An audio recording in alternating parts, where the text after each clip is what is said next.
Welcome to Ninon Speaks. I'm your host, Ninon de Rosa, and my co-host is AJ Dean. Sit back and enjoy the show. Welcome to Ninon Speaks. I'm Ninon de Rosa, and of course, we've got another episode going. You know, this episode is going to be quite fantastic because we have both men are chefs. And it's very funny because I come from England. And in England, most women have to do all the cooking. I've never understood that because the greatest cooks in the world happen to be men. So I'm a little bit confused about that. But in the meantime, I'm also taking on a role as being a cook. And but I never introduce anybody. But before I introduce AJ, I want to thank our audience out there. I want to thank our guests. I want to thank everybody out there for supporting us and creating so much with this new program we started just over a year ago. Ninon Speaks has been going actually for about 10 years, but it was always a private company, and it was always I dealt with people privately and sort of helped them on their way. And then I met AJ, and AJ and I got together, and AJ is now my co-host, and she's also my producer, and nobody can steal her. She's not going anywhere. She's staying on Ninon Speaks, right, AJ? And I'm going to let you introduce our guests. Go ahead. Yes, thank you. And I am yours, Ninon, forever. Thank you so much. And I love working with you. We have two fabulous celebrity chefs today. We have Mario Rizzotti. He is an Iron Chef America's culinary judge. He's amazing. He's a TV personality. He's a brand ambassador. He is the Italian culinary expert. And he has also a show coming out soon. We want to talk about that. And we also have the wonderful and amazing celebrity chef Tarantino. He's a show host, actor, instructor, and he has a new restaurant opening up. And congratulations also on your new show with Ninon de Rosa. Welcome. This all sounds very, very exciting. I'm going to pop over to you, Mario. Welcome to our show. I don't know if either one of you know, but I never pre-interview anybody. I like it off the cuff. That's just how I like to interview. But I couldn't help but find a little bit out about you, Mario, because it's out there and you're very well known. But I was fascinated with this Iron Chef thing. Well, and sort of a judge thing. What exactly is the Iron Chef? I know it's to do with television and celebrity and all that. Yes. So first of all, thank you for having me on the show. Second of all, I didn't know you were from England. My condolences. Yes. You guys lost the final against Italy. Sorry. Well, I had to bring it up. Okay. Tarantino. I'm going to move over to Tarantino. Yeah, that's okay. Sorry about that, Mario. I prefer him to get the spotlight. You know what I mean? So that's good. But anyway, I didn't know you were from England, so I'm sorry. But there you go. See? Champion. I'll tell you, Tarantino. You always have a surprise. You got him. That's for sure. You have no idea who you got to interview today yet. No, I don't know anything. I'm completely no. Not a. So there's a TV show on the Food Network. Sorry, go ahead. You go ahead, Mario. So I was finding out a little bit about you. There is a TV show on the Food Network. It's called Iron Chef America. It is actually going to, I don't know what season. I am one of the judges on the show. I started a few years ago, and the show has been doing very well. As of now, I'm not doing any episodes for the moment, for the time being, but I'm focusing on other things that I've been creating, and then it's doing very well so far. And it is a show where there are 3 judges behind the table that they need to judge a 5-course meal from each of the chefs, between the Iron Chefs, that they are usually the same ones, versus the contestant. And we have the one tasting the food, myself and 2 or 3 more judges. And we have the one tasting the food, and we have the one deciding whose cuisine will reign supreme, we say all the time. Do you go a lot on, and for me, it means a lot, presentation. Presentation to me is for me, it's more important than actually the food. Food is food. I mean, I love food and all types of food, except cilantro. I hate cilantro. But the presentation, when something is presented to me the way I like, I was in a restaurant yesterday and I was having some salmon and stuff, and they presented it was really awful. And I didn't even want to eat it. I lost my appetite. Is that a lot to do with food? Oh yeah, three of the factors that we need to actually judge on Iron Chef is: one is presentation, taste, and inspiration. Therefore, we got to make sure that everything that we actually look at it's part of the package. And in this case, presentation is definitely does a big part of your eye. I have to tell you also that food is not food as well, because it's actually important, the flavor profile. For me, Yes. We got to a point that a salmon can taste different than another salmon, Oh, no matter what the absolutely. sauce is. So, Yeah. definitely there is a big difference in those two. So basically, I get paid to eat, which is not a bad job to have. Usually we pay to eat. Now you get paid to eat. Tarantino, Yes, and what do then you think of? Go ahead. Sorry. Go ahead. Well, I'm sorry. We just actually get to taste between the best cuisine available in the United States when we do this show. So that's all I want to say. Tarantino, also presentation.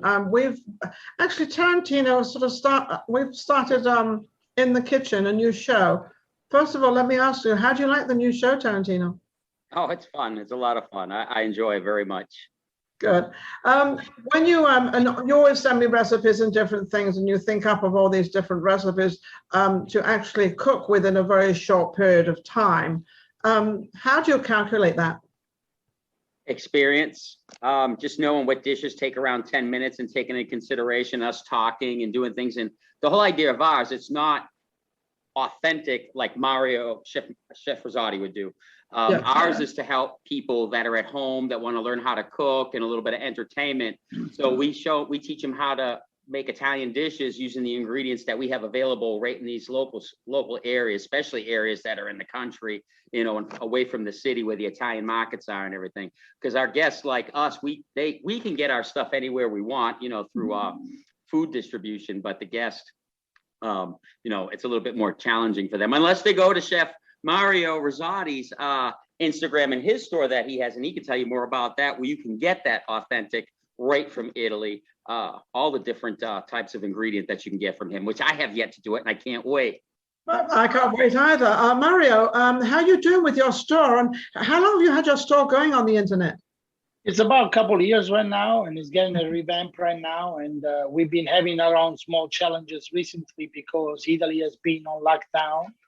Yes. When we say lockdown means lockdown, we have been lucky here. We did not experience what lockdown means.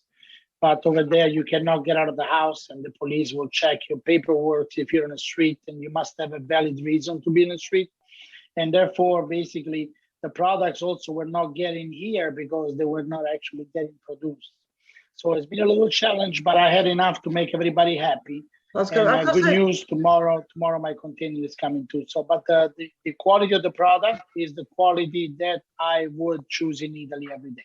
Anyway, to have it. Over the pandemic, obviously we've all had problems, but even delivering food and all that stuff, that has also been hard for you. So within the 2 years you've been open, you've really had a year and a half of disruption.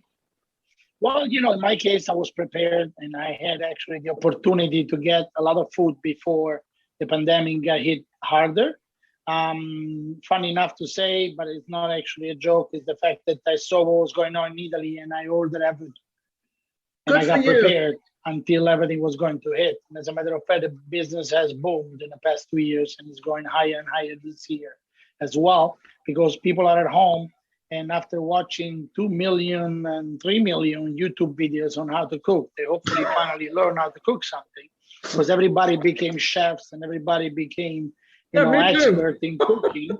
And therefore, at that point, I say, we need to get something in their house that can bring them the flavor profiles and the specific and authentic flavor that they've been looking for in their cuisine. Because buying the $2 jars of tomatoes, $3 jars of tomatoes, I mean, if you go backwards a little bit, it's a little bit weird to find out that the jar of tomato costs less than the tomatoes that you can put in it. So must be something else. So I think that's amazing that you have, so when they buy your product, they've actually bought all the condiments and everything are all in one, so they don't have to have lots of different things that they have to buy and get, and sort of, half of them they can't use again.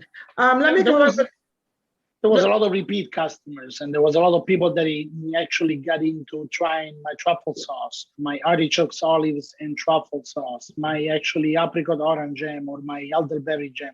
So they actually, I saw, and it was funny to see it, that every probably 3 weeks, there was the same person reordering again. So there was basically quality prevailed and customer understood it. And they were reordering, so it went well. Awesome, wonderful. Tarantino, you are on a little different wavelength here, because you're now opening up your restaurant, and I believe you're opening your restaurant up, which is going to be called Chef Tarantino. So everybody out there, remember that name, Chef Tarantino. And you're opening this on Wednesday. This has been a challenge for you because with all the COVID and everything else going on. Are we opening Wednesday? Wednesday evening. It's a private party for the people that are subscribed to my Facebook page. And literally it's just Tarantino's. Just Tarantino's. Tarantino's. And so what are you preparing for them? Are you preparing a dinner for them, or is it going to be just hors d'oeuvres or different things? What is it? Well, for the private party, it's going to be a bunch of different things that are on the menu. So it's going to be a buffet style to something special for those people that are following and supporting the page and are page subscribers.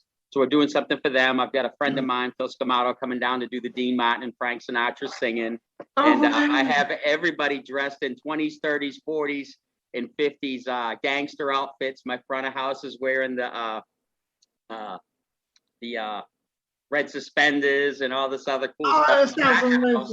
Is wearing the V-neck T-shirts with the black suspenders and the old Bugsy hats there. We're really creating an experience. So not only do we have the food, but the experience to go with it. And it's going to be fantastic. And then. And you've put all this together. I mean, you're like an event planner, or you've become an event planner. Now I understand. I'm not sure, but I understand you have another show that's called Chef Tarantino, and you actually cook and then you interview them. What is that? It's a dream of mine eventually to end up with a Food Network show on any network television show about doing reality cooking with celebrity guests like Mario, except being his student, because I'd love to pick his brain. But I don't blame you.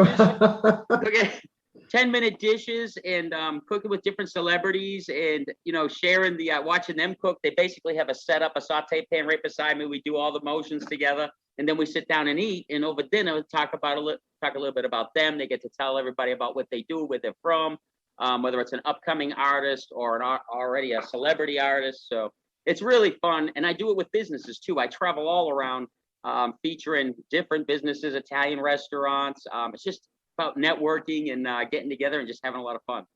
Now, you didn't used to do this. How long have you been a chef? Oh, Lord have mercy. Quite a while. I didn't go on my own until 2014, March of 2014 is when I opened my first. Yeah. But I was a chef in a bunch of different places, and I didn't bring my Italian food to the table until I opened up my own. So I worked for a lot of amazing executive chefs, a lot of different types of cuisines, but Italian is my favorite. It's my heritage. I love it. As a matter of fact, real quick, with Chef Rizzotti, he had a post on there, and I didn't know of him at the time. And he said something about, because he does these Monday nights with Mario, and they're fantastic. He talks about all these different, he'll tell you more about it, but, teaches you Italian and all these different things. Well, anyway, I just happened to catch a piece of something, and I didn't know, I wasn't familiar with them at the time. And something about vodka sauce. I can't remember exactly what it was. And I'm thinking, my grandmother taught me how. She's right off the boat of Italy. I'm like, this guy doesn't know what he's talking about. So I get on there and said, no, you're wrong, to Chef Mario. No. So I'm like, who is this guy? I got to look him up. I looked, I'm like, holy crap. I got to apologize to this chef. He's a master Italian chef. Nothing to apologize. I know my grandmother told me. Nothing to apologize, number one. Number two, I did. I tell everybody. There's so many people out there that are fake. No, that's true. I know, and you're correct. That's what I fight against every day. But first of all, please just call me Mario also, because the title of chef for me, I leave it to the only one I call chef. It's okay. The title of chef, I give it to one person only, Chef Boyardee. It's the only one I call chef. By the way, it was Italian. There's a legal story about that, but it was an Italian in Cleveland and World War II. His name was Chef Bogliardi, and he had this recipe for this pasta. This company bought it, they put it in a can, then also because they need to find something to bring to make sure it was available readily, easily in a can. And they told him, I said, your name is Chef Bogliardi. It was pronounced in American. I said, it doesn't sound good. We have to change it with a French name, because if it's not, it will never work. And that's the story of Chef Boyardee. Really? Going back, yeah. Fascinating. You can Google it. It's actually a true story. And no, for me, I just love to share my passion, educating people. We do know a lot in this country about American Italian cuisine. Yes, which I respect it. I love it. I enjoy it. I like my dishes, that Italian American dishes. But in Italy, the cuisine, especially now that we are in 2021, has been developing more and more and more. And if you go to Italy, and I don't know, Nina, if you had the chance I have been to Italy. I've been all over Italy from top to bottom because I was married to an Italian, so we kind of went there a lot. But what I really, really enjoyed was you could go to these little villages, these little tiny places, and you go to a little cafe, and the food is impeccable. But they bring out this great big bowl with all the fish in it, and you can choose the fish you want. And I mean, talk about, but I think what the problem is between America and Italy is the ingredients. You can't get the same ingredients in Italy as you can in America. The Italian ingredients is just unbeatable. It's not only that, Nina. Now it's 2021. There is restaurants in Las Vegas that they can fly in their own fresh fish from Sicily daily. I mean, that's the ingredients are available. But, you know, for me, I went a little bit backwards, not only for the cooking side of it, I went backwards to educate people to understand the difference in the ingredients, like you just mentioned. There is a lot of things people think it's Italian and it's not. You know, we have also not only my Instagram at Rizzotti Mario, but we have another Instagram which I would like you to follow. It's called Stop Italian Sounding, which is an Instagram which will educate you, an account that will educate you to understand the difference on what's real and what's fake without diminishing the quality of the real or the fake. I don't care about it. I just want to make sure you know the difference between the real and the fake. Yeah. You know, like a lot of people say, oh, I bought Parmesan. It doesn't taste nothing like in Italy. Yeah, because unfortunately, by law, Parmesan is actually American made. Cannot be called Parmigiano Reggiano anymore. Can only be called Parmesan. So a lot of people are disinformed. A lot of people have a little bit more knowledge of the American Italian cuisine, which is very well known here, but there's much knowledge of authentic Italian cuisine. So in Italy, we don't have fettuccine alfredo, we don't have chicken vesuvio, we don't have meatballs on top of pasta, we don't have marinara sauce, we don't have chicken vesuvio, we don't have the abundance of garlic that we found here, we don't have Caesar salad. But here I am. I have a lot of job to do and a lot of work to do until I retire. Absolutely. Well, that's actually my next question to you, Mario, is what have you got in mind that you haven't done that you want to do in your cooking career? What do you want to talk? What's in your mind? I wanted to talk to Ninon, and now I got it done. And the second one, I want to talk to Oprah Winfrey and have a nice, beautiful Italian class on TV so that people will save me half of my time, because right now the plan is to travel to all the states and spread the voice. Awesome. But the other plan is that once we have the help of, you know, big, huge authorities, I would like to educate them to understand what's real and what's fake, because I'm sick and tired of hearing people that they come to me and they goes, oh, pizza in Italy sucks. Pizza here is much better. And I'm like, okay, I'm about to kill myself. You know what I mean? So that is the biggest shock to me when I send people that say, you know, I'll tell you a funny story. Good friend of mine, actually I haven't talked to her in a while, but the person that I know, Tamron Hall, she used to be on NBC, and she was going to Italy, and she say, I want some suggestions. You from Rome, I need some suggestions, some good pizzeria. So I give her a list of pizzeria, and I'm actually in Italy. And while I'm running into a store, there was a Prada store in Via Condotti, I ran into her, ironically. Mm-hmm. And she goes, oh my God, I'm so happy I see you. Have you been? How's the pizzeria? I say, my mom told me that all of them were very bad. And I'm like, okay, that I start to learn that is not Americans people's fault, but it's Italians people's fault, between quotes, that educated the population of the United States for a wrong adaptation of a cuisine. Yeah. So, and it's not bad, but on top of that, like you say, Nina, the availability of products probably was very low. So they didn't have all these things, and like, you know, spaghetti with meatballs. It became a thing here because it's a big thing it was very expensive. Yeah, but there was very expensive meat in Italy. So Italians, what did they do? Meat here is inexpensive. I want to give meat to my 10 kids and I want to make sure they grow strong. And I'm going to put it on top of a pasta. Why not? As long as they get fed. In Italy, our portions are like this. Yes. Americas are like this. Again, there is a big, and you're from England, so you understand me. And again, I want the viewer or the listener to actually understand this. I'm not here to talk bad about the American people. The American people must have learned from somebody. Well, they love from the Italians. Come on. They love from the Italians. From the Italians, that they were no chefs. They were bricklayers, gardeners. They were just like, they thought they were chefs. But it's okay. And I love the tradition. Don't get me wrong. But it's not exactly what we have in Italy right now. No. Our portions are not that big. We eat at 8 o'clock at night. We have one sitting in the restaurant. We don't call it gravy. It's called sugo or sauce. I mean, like all this debating, they keep going, and I respect it. Don't get me wrong. Of course. But on the other hand, is the fact that people need to know the difference. Then you choose whatever you want to do. Yes, but at least yes, you know I the agree difference with between. Absolutely right. You should have a choice. Yeah, you should have a choice on what you want. I want to go over to AJ. AJ, I know you would like to ask a question. You're sitting there. You're being a little angel. What would you like to do? Thank you so much, Ninon. I have several questions. I want to ask Mario Rizzotti. It's an honor to have you on our show. So what is really the difference between American culinary food and then the Italian American, Italian and American? Italian. So the difference between Italian American and Italian cuisine, that's what you're trying to tell me. There is a huge difference.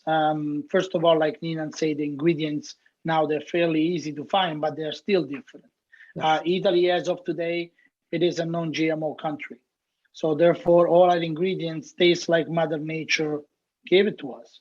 In Italy, you're not going to find seedless watermelon because it has seeds in it. That's GMO. That's seeds in it. And I don't know, Nina, but I remember that when I used to eat a watermelon, if I wouldn't spit the seeds out, my father used to say, spit the seed out because if it's not, the watermelon is going to grow in your stomach.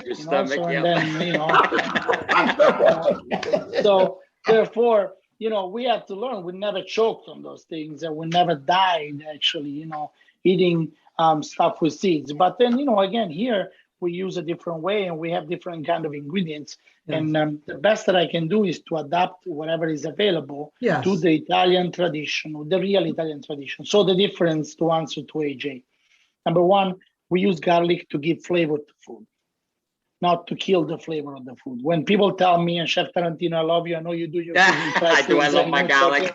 But tell me, I know. But, people come to me and they go, there is no such a thing as too much garlic. Yes, there is too much garlic, So sometimes I see some cuisine where— What about pasta, garlic, and people oil? like it. So, that's the only two. We have two dishes that we use: pasta, garlic, and oil. But if you're familiar with the dish, the Chef Tarantino, you know that we use the garlic. We don't chop it up. We have a whole clove of garlic. Yeah, we let it nicely. The other day, we cook with a whole clove. Yeah, that's a whole clove, and 99% of the dishes in Italy, you take the clove and you swing it in the garbage can because we don't have any issues with vampires and we don't want that bread. So, but the difference is— So you two hang on a second. You two have a difference. You do not like to cook too much with garlic, and you like to cook with garlic, Tarantino. Not on a massive amount, but you used cloves the other day, which meant there was just only a couple to flavor the oil. Only a couple to flavor the oil. Yeah. But the good thing, Nina, is this is the typical example. We both, I am proud of Chef Tarantino, very successful as well.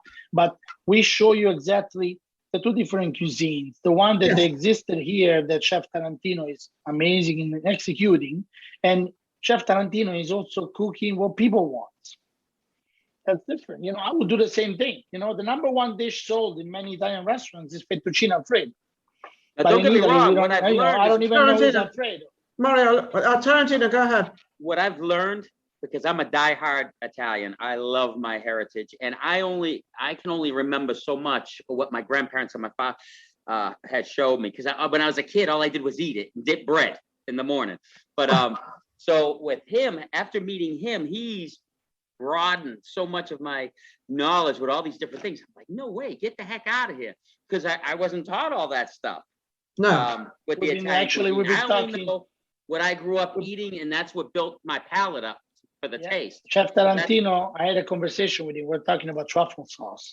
And he Yes. told me, I never used truffle sauce. And I say, That's I know you didn't, because it was an expensive item and truffles are very expensive.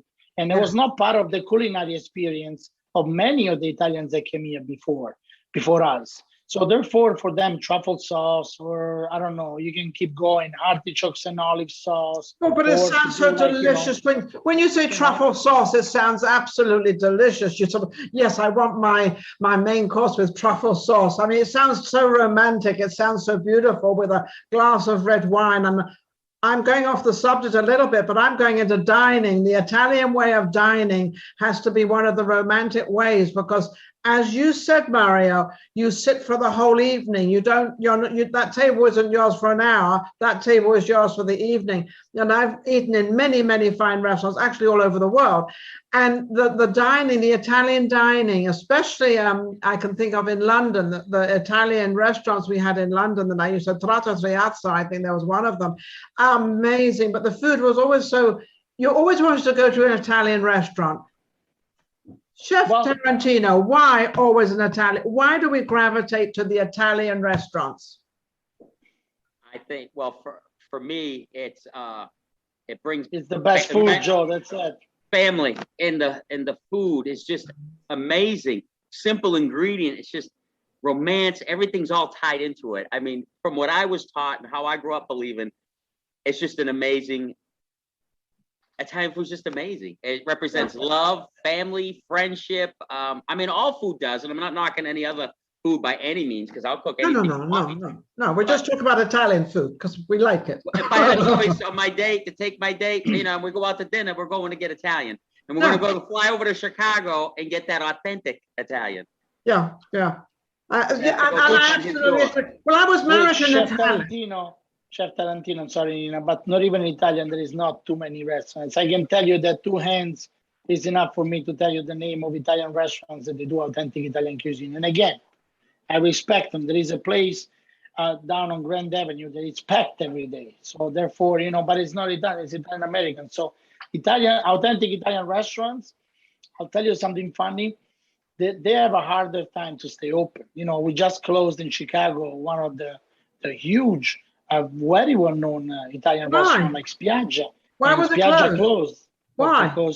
Because people don't have the knowledge yet, because they were not educated yet to understand why a risotto that I can make for you costs $30. It doesn't cost $2.99 like Uncle Ben's. So therefore, it's a different kind of rice. It's a different kind of ingredient. Of course. Also because I had dinners where I cooked a risotto with Amarone wine, shaved Parmigiano Reggiano, arugula, and aged balsamic vinegar at 25 years old. But guess what? People licked the plate and they told me, oh my God, the dish was great, but there's no way that was Italian. I know Italian food. And I'm like, I was born in the wrong country. I probably thought I was. Are you agreeing, Tarantino? Are you agreeing with him? Oh, I understand completely. My stuff is all Italian American. Most everything, except for what I study and learn, and then I turn it into I'll make that dish. Whatever dish I study that I can make authentic, I tell people it's authentic. But most of my stuff is all Italian American family. Like my grandparents are the ones that came over from Italy. One was from Sicily, and my grandmother was from Naples. So everything that I have is right from those guys there. So you're from the nitty-gritty of it. You have the nitty-gritty of the Italian. And I'm quite sure that in all the different provinces around Italy, the food is a little different. And also, I mean, if you live by the water, you've got a lot of fish dishes and you've got a lot of fresh stuff going on. And it's just, being married to an Italian, I probably just got very lucky because I love Italian food. Maybe I married him because he was his food and his, I don't know. We can do a whole new episode about it. Do a whole new episode on that one. Oh yeah, it'll be more than one episode, believe me. Anyway, and we don't have much time. Mario, how can anybody reach you? How can they buy all your stuff online? Oh, that's very nice of you. First of all, very quickly, I know you have only a few minutes left, but number one, in Italy, to reiterate what you just say, in Italy, a meal is not a consumption of food. It's a celebration of dolce vita. Yes. We sit down, we enjoy, at lunchtime, a lot of people say, my lunchtime, you take your time. What are you talking about at lunchtime? We're talking about what we're having for dinner. Yes. We always talk about food. We always enjoy food, number one. Number two, the website is mariorizzotti.com, which is my full name.com. And you can go there, you can find plenty of product. Please forgive me, the website is on a state of revamping right now. So therefore there will be, and also some of the products are arriving. So, but we'll have it ready for you once you place the order. I will actually do something else for you. I will, to all the viewers that they want to actually buy the products, we're going to have a code. We're going to call it Ninon Speaks. And we give 15% off every order. Oh, thank you so much. Hey, guys out there, all my orders, you've got to go to Mario now. You've got to go to his website. That's amazing. And you'll get truffle sauce. Now I can finally use it. There is pesto sauce. There is balsamic vinegars. There is a lot of great product in there. They're all products of Italy. I know we're running on time, but be careful when you buy something on the label that says made in Italy, packed in Italy, or imported from Italy. There's not much of Italian in it. Got to cut you off. I got to go over to Tarantino. Tarantino, how can anybody find you? Websites and also your opening, the address of your opening on Wednesday. Well, the private opening. The opening actually will be open, and we're taking reservations now, starting right now, because we open on Thursday. Wednesday's the private party. It's at 609-9 Brannan Street, Statesboro, Georgia. Facebook, Tarantino's on Facebook. You can follow me there. Celebrity Chef Joe Tarantino on Instagram, and Chef Joe Tarantino on YouTube. Wonderful. And can I ask him a quick question? Yes, go ahead. Chef Mario, what do you think about the San Marzano tomatoes? We can do another episode, Nina. What do you think? I think we'll definitely do another episode. Let's do another one on olive oil, balsamic vinegar, and tomatoes, because we don't have too much time. Okay, no, we don't. You're pretty cool there, Mario. Anyway, what I would like to do, I would like to thank my guest, Chef, obviously, Tarantino, and Chef Mario. Absolutely amazing. You're both absolutely incredible. You're the people that keep the women going, because we don't have to cook and you cook for us. So we happen to like that very, very much. Yes. I also want to thank all our guests out there. They're absolutely wonderful. Without all of you, my favorite saying, nothing happens without you. AJ, go take it away. Thank you so much. And maybe one day we can have Chef Mario Rizzotti to come and open a restaurant in Las Vegas. Well, then we'll have do a restaurant. We'll have Tarantino and Mario. Anymore. No more restaurants. Okay. No more restaurants. Okay, well, there's going to be Tarantino's territory. I'll come and cook with Tarantino to Vegas. That's it. Deal. I'll do an event at Tarantino's place. There you go. There you go. I can't wait for Tarantino to come out here.